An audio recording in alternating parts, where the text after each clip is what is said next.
Welcome to the World News on Myanmar International. I'm Sophie Wee, and here's the news. On Saturday, the 5th of June, Israel began expelling activists seized on an Irish aid ship bound for Gaza, hours after its Navy commandos had intercepted it at sea. The Irish-owned cargo vessel had ignored the Navy's orders to divert and allow its cargo to be unloaded and inspected before delivery to Gaza. Israel's Navy boarded the Rachel Corrie ship, carrying aid to Gaza without incident 5 days after its commandos killed 9 people on a Turkish aid ship while enforcing a blockade on the coastal strip.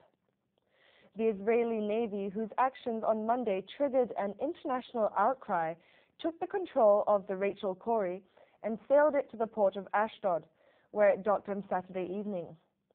8 of the 19 activists detained had agreed to be deported back to their home countries. Oil from the Gulf of Mexico was washing up on the shoreline of Queen Bess Island, Louisiana, on Saturday the 5th of June, impacting various species of birds and marine life, including brown pelicans, laughing gulls, sea turtles, and dolphins. Some birds have been heavily oiled, and many stand on oily rocks after strong winds and bad weather has been pushing oil over the booms and into the area known primarily as the brown pelican rookery. Home to thousands of birds, Queen Bess Island is a natural nesting ground, especially for Louisiana's state bird, the brown pelican, which was only removed from the endangered species list last year.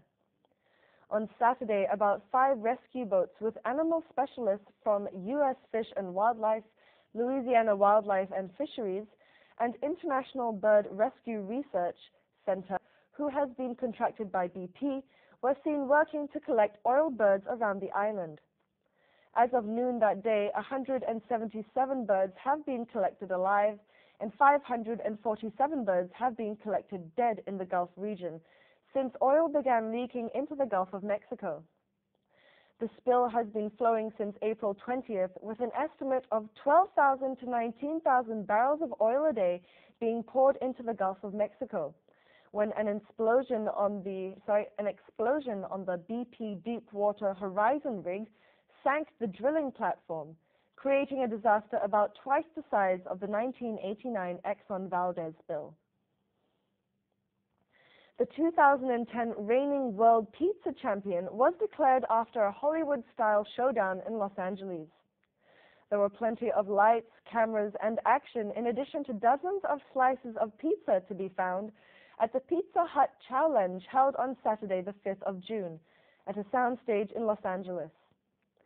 Once the contest got underway, the audience got an eyeful as Joey Chestnut and Pat Bertoletti demonstrated their skills. Both folded, squeezed, and gulped the slices of pizza from the boxes stacked before them between swigs of water and juice. At the end of the 10-minute contest, Chestnut prevailed by managing to consume 41 slices of pizza.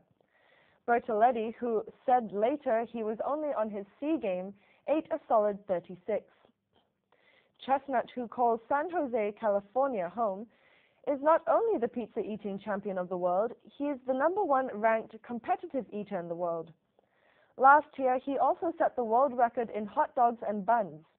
He polished off 68 in 10 minutes. In golf, American Ricky Fowler ended the 3rd round of the Memorial Tournament as he started it on Saturday the 5th of June, holding a 3-shot lead over his nearest challenger.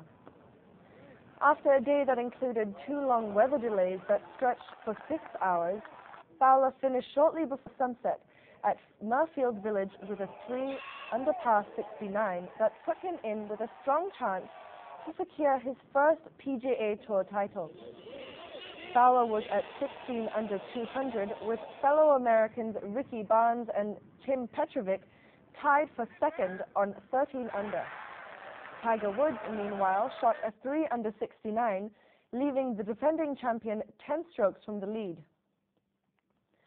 Switzerland and Italy warmed up for the World Cup with a 1-1 friendly draw on Saturday the 5th of June, when the holders played Andrea Kosu from the start despite the midfielder not being their official squad. The hopes were roared on by a noisy Geneva crowd and took the lead in the 10th minute when Udinese midfielder Gökhan Inler fired a ball in at the near post from 20 meters with goalkeeper Federico Marchetti exposed. Italy hit back 5 minutes later as striker Fabio Quagliarella, who surprised experts by being named in the World Cup squad, looped in a header off the far post. Italy coach Marcello Lippi, whose strongest side lost 2-1 to Mexico on Thursday, played mostly a second-string team and included Cosu for the first half, given Andrea Pirlo and Mauro Camoranesi could be forced to pull out of the tournament through injury. Cosu is poised to fly to South Africa with the team as a 24th man and can be drafted into the squad before June 13th if either of the World Cup winning pair withdraw. That's the end of the world news on Myanmar International. I'm Sophie Wee, and thank you for watching.